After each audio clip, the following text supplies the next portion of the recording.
नमस्कार दोस्तों, YouTube channel में आप सभी का स्वागत है। आज हम आपको इस वीडियो के माध्यम से आपके साथ जानकारी शेयर करेंगे कि यदि आप हरियाणा से अपनी गाड़ी पंजाब में ट्रांसफ़र करवाना चाहते हैं तो आप उसकी गाड़ी की आरसी किस प्रकार ऑनलाइन ट्रांसफ़र करवा सकते हैं। हम आपको इस वीडियो के माध्यम से बहुत ही आसान तरीके के साथ बताएंगे कि आप घर बैठे मात्र 5 मिनट के समय निकालकर अपने ही मोबाइल से ऑनलाइन गाड़ी की आरसी ट्रांसफर करवा सकते हैं। इसके लिए आपको कुछ फॉर्म की आवश्यकता पड़ती है। यदि आप उन फॉर्म को डाउनलोड करना चाहते हैं तो वीडियो के डिस्क्रिप्शन में दिए गए लिंक की मदद से आप फॉर्म भी डाउनलोड कर सकते हैं। यदि आप चैनल पर पहली बार विजिट कर रहे हैं तो आप चैनल को जरूर सब्सक्राइब कर ले और बेल आइकन को भी ऑन कर ले। तो चलिए अब हम वीडियो की शुरुआत कर लेते हैं। इसके लिए सबसे पहले आपने गूगल में wahanparivahan.gov.in ये जो वेबसाइट है इसको ओपन कर लेना है। जैसे ही आप यहाँ पर एंटर करते हैं आपके सामने पहले नंबर पर परिवहन सेवा ये वेबसाइट आ जाती है। तो आपने इस वेबसाइट को ओपन कर लेना है।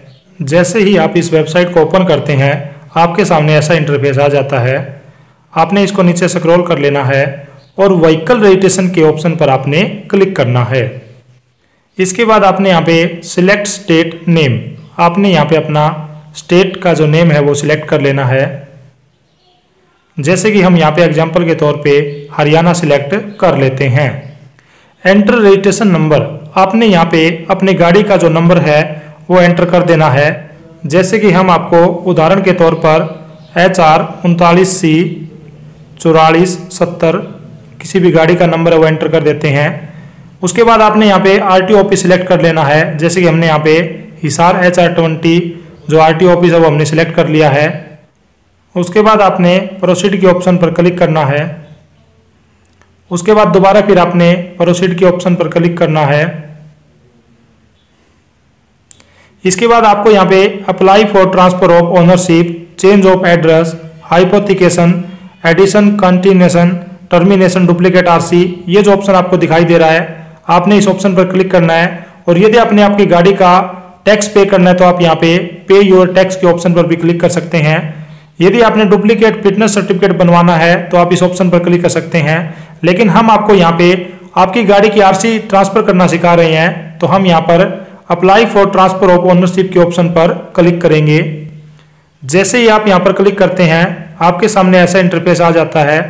व्हीकल रजिस्ट्रेशन नंबर, आपको यहाँ पे अपनी गाड़ी का रजिस्ट्रेशन नंबर डालना है। जैसे कि HR 39C 4470 हम यहाँ पर एंटर कर देते हैं। उसके बाद आपने चेसी नंबर एंटर करना है और आपका चेसी नंबर का आखिरी के जो 5 कैरेक्टर है वही आपने एंटर करने हैं। जैसे कि हम यहाँ पर एंटर कर देते हैं 24921। उसके बाद आपने वेरीफाई डिटेल के ऑप्शन पर क्लिक कर देना है। यहाँ पर क्लिक करने के बाद आपके सामने ऐसा इंटरफेस आ जाता है यूजिंग मोबाइल OTP और यूजिंग आधार। तो आपने यहाँ पे यूजिंग मोबाइल OTP के ऑप्शन पर क्लिक करना है। तो आपके सामने यहाँ पे एक मोबाइल नंबर आएगा जिसके लास्ट के जो अंक है वो 7375 है। उसके बाद आपने जनरेट OTP के ऑप्शन पर क्लिक करना है। तो आप देखेंगे कि ये जो मोबाइल नंबर है इसके ऊपर एक SMS चला जाता है, OTP चला जाएगा। आपने इस OTP को यहाँ पे एंटर कर देना है एंटर OTP वाले ऑप्शन में। जैसे कि हम यहाँ पर OTP एंटर कर देते हैं। उसके बाद आपने सबमिट के ऑप्शन पर क्लिक कर देना है। आप यहाँ पर देखेंगे कि आपके सामने काफी ऑप्शन आ जाते हैं। Transfer of ownership, termination of hypothecation, duplicate RC. तो हम यहाँ पर आपकी गाड़ी की आरसी को ट्रांसफर करना सिखा रहे हैं। तो ट्रांसफर ऑफ ओनरशिप के कॉलम पर हम यहाँ पे क्लिक करेंगे। उसके बाद जैसे ही आप इसको नीचे स्क्रॉल करते हो तो आप यहाँ पे देखोगे कि ट्रांसफर बायर डिटेल, यानी कि यहाँ पे बायर की डिटेल आ जाती है। जो आपकी गाड़ी खरीदता है उसकी डिटेल आती है। यहाँ पे पर्पस दिखाना होता है। जैसे कि आप यहाँ पे देख सकते हैं इसमें लिखा हुआ है सेल, ऑक्शन है या सक्सेशन है, कौन सा पर्पस था तो हम यहाँ पे सेल ही रखेंगे। न्यू ओनर सीरियल नंबर, यदि आप अपनी गाड़ी को दूसरी ही पार्टी के नाम कर रहे हैं, जैसे कि आपने सबसे पहले नई गाड़ी अपने नाम पे खरीदी और उसके बाद आप किसी दूसरे मेंबर को गाड़ी दे रहे हैं तो उसका वो सेकंड ओनर माना जाएगा। सीरियल नंबर आपको यहाँ पे लिखना है। और यदि आप अपनी गाड़ी को तीसरे व्यक्ति को बेच रहे हैं तो आप यहाँ पे सीरियल नंबर में 3 भी लिख सकते हैं। उसके बाद आपने न्यू ओनर नेम, जिसको भी आप गाड़ी बेच रहे हैं उसका यहाँ पे नेम लिखना है। उसके बाद आपने ओनरशिप टाइप आपने यहाँ पे इंडिविजुअल सिलेक्ट कर लेना है, जैसे कि आप यहाँ पर देख रहे हैं। उसके बाद फादर जो हैजबैंड नेम है उसका, खरीदने वाले का, आप उसका यहाँ पर फादर या फिर हैजबैंड नेम लिख सकते हैं। न्यू ओनर कैटेगरी, उसकी कैटेगरी जनरल है या फिर और कोई कैटेगरी है, आप यहाँ पे सिलेक्ट कर सकते हैं। ओबीसी है, अदर है, फिजिकली हैंडीकैप्ड है, तो आप उसकी जो कैटेगरी है वो भी सिलेक्ट कर सकते हैं। सेल अमाउंट, आप यहाँ पे अपनी गाड़ी की सेल अमाउंट भी लिख सकते हैं। उसके बाद सेल डेट, कि आपने अपनी गाड़ी को किस तारीख को बेचा है, तो आपने यहाँ पे सेल डेट को भी लिखना है। उसके बाद आगे आप देख रहे हैं new owner buyer mobile number, तो आप गाड़ी खरीदने वाले मालिक का मोबाइल नंबर भी यहाँ पे लिख सकते हैं। Do you want to retain this registration number for allotment on purchase of new vehicle after transfer of ownership, आपने इस ऑप्शन को यस कर देना है। और ऐड नॉमिनी डिटेल, यदि आप नॉमिनी की डिटेल डालना चाहते हैं तो आपने यस ऑप्शन पे क्लिक करना है, और यदि आप नहीं डालना चाहते तो आप नो ऑप्शन पर क्लिक कर सकते हैं।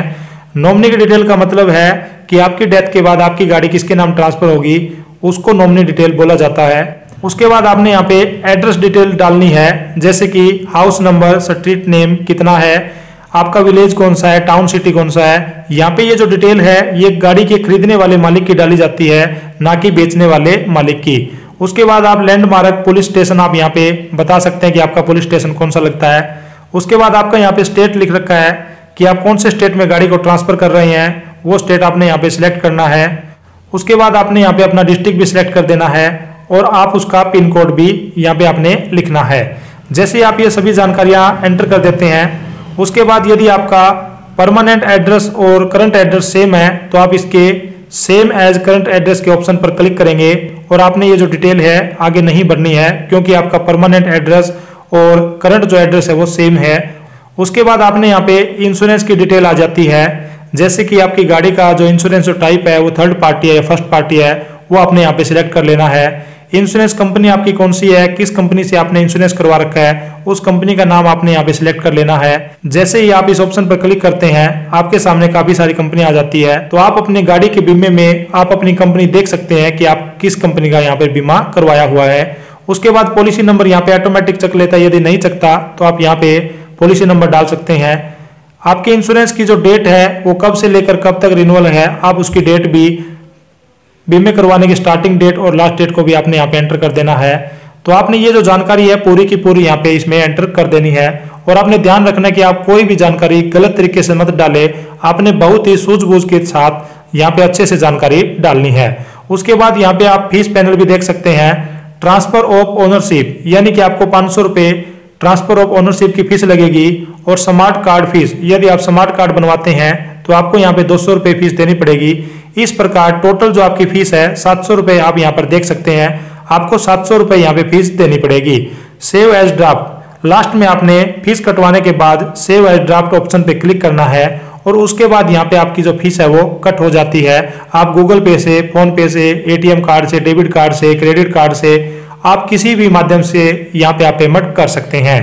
उसके बाद आपको एक एप्लीकेशन नंबर मिल जाता है, आप उस एप्लीकेशन नंबर की मदद से आरटीओ ऑफिस में विजिट करने का जो दिन है आप उसको सिलेक्ट करते हैं। जिस दिन भी आप फ्री होते हैं उसी दिन का टाइम आप बुक कर सकते हैं, और जो भी आप टाइम यहाँ पे दिन यहाँ पर बुक करेंगे उसी दिन हम अभी आपको डॉक्यूमेंट बताएंगे, वो सभी डॉक्यूमेंट लेके आपने अपने आरटीओ ऑफिस में जाना है। वाहन की आरसी ट्रांसफर करते समय लगने वाले जरूरी डॉक्यूमेंट की अब हम बात कर लेते हैं। फॉर्म नंबर 29 और फॉर्म नंबर 30, आपको इस फॉर्म की जरूरत पड़ती है। आप यह फॉर्म कोर्ट से या फिर आप फोटोस्टेट की दुकान से भी इस फॉर्म को ले सकते हैं, या फिर आप इस फॉर्म को वेबसाइट की मदद से गूगल से भी डाउनलोड कर सकते हैं, और आपने इस फॉर्म को अच्छे से भर लेना है। गाड़ी की आरसी, आपकी गाड़ी की ओरिजिनल आरसी की आपको यहाँ पे जरूरत पड़ती है। गाड़ी का इंश्योरेंस, और आपको यहाँ पे एक वैलिड इंश्योरेंस की जरूरत पड़ती है। यदि आपकी गाड़ी का इंश्योरेंस वैलिड नहीं है तो आप यहाँ पे अपना वैलिड इंश्योरेंस बनवा सकते हैं, यहाँ पे एक्सपायर इंश्योरेंस काम नहीं करेगा। और पीयूसी सर्टिफिकेट, यानी कि आपकी गाड़ी का पोल्यूशन सर्टिफिकेट भी आपको यहाँ पे चाहिएगा, तो आप उसको भी बनवा सकते हैं। गाड़ी का जो चेसी नंबर है उसको आपने पेंसिल की मदद से उस पेपर के ऊपर प्रिंट कर लेना है। कोई भी A4 प्लेन पेपर आप ले सकते हैं, उस पेपर के ऊपर आप पेंसिल की मदद से आपकी गाड़ी का जो चेसी नंबर है वो आपने प्रिंट कर लेना है। पैन कार्ड, गाड़ी बेचने और खरीदने वाले दोनों पार्टी का जो पैन कार्ड आपको यहाँ पे जरूरत पड़ती है। यदि आपके पास पैन कार्ड नहीं है तो आप फॉर्म नंबर 60 भी भर के दे सकते हैं। गाड़ी खरीदने वाले का आधार कार्ड आपको यहाँ पे चाहिएगा और गाड़ी खरीदने वाले कैंडिडेट की आपको यहाँ पे एक रंगीन पासपोर्ट साइज फोटो की भी जरूरत पड़ती है, तो आप इन डॉक्यूमेंट का जरूर ध्यान रखें। और गाड़ी खरीदने वाले का जन्म प्रमाण पत्र के तौर पर आप यहाँ पर अपना आधार कार्ड, मार्कशीट या फिर आप कोई भी डेट ऑफ बर्थ का प्रूफ दे सकते हैं। और यदि आप इस गाड़ी को अपने ही राज्य में ट्रांसफर करवा रहे हैं तो आपको एनओसी की जरूरत नहीं पड़ती। और यदि आप इस गाड़ी को एक स्टेट से दूसरे स्टेट के अंदर ट्रांसफर करवाते हैं तो आपको पहले वाले स्टेट से एनओसी लेनी पड़ती है और आपको यहाँ पे एनओसी की भी जरूरत पड़ेगी। एनओसी लेने के लिए आप हमारी नेक्स्ट आने वाली वीडियो को जरूर देखें कि आप अपने स्टेट से अपनी गाड़ी की एनओसी किस प्रकार निकलवा सकते हैं। हम आपको वहाँ पे उस वीडियो के माध्यम से आपके साथ जानकारी शेयर कर देंगे और उसका लिंक आपको वीडियो के डिस्क्रिप्शन में मिल जाएगा। तो आपको यदि एक स्टेट से दूसरे स्टेट में गाड़ी की आरसी ट्रांसफर करवानी है तो आपको एनओसी की जरूरत पड़ेगी, अन्यथा सेम स्टेट में गाड़ी को ट्रांसफर करवाते समय आपको एनओसी की जरूरत नहीं पड़ेगी। अब हम बात कर लेते हैं रोड टैक्स की कि आपको कितना टैक्स पे करना पड़ेगा। यदि आप दिल्ली से हरियाणा में या फिर दिल्ली से किसी भी अदर स्टेट में गाड़ी को ट्रांसफर करवाते हैं तो आपको रोड टैक्स पे करना पड़ेगा। यदि आप अपने ही स्टेट से अपने ही स्टेट में गाड़ी ट्रांसफर करवाते हैं सेम स्टेट में तो आपको रोड टैक्स पे नहीं करना पड़ेगा। इस बात का भी आप लोग ध्यान रखें। तो आपको कितना टैक्स पे करने पड़ेगा इसकी जानकारी आप आरटीओ ऑफिस से ले सकते हैं।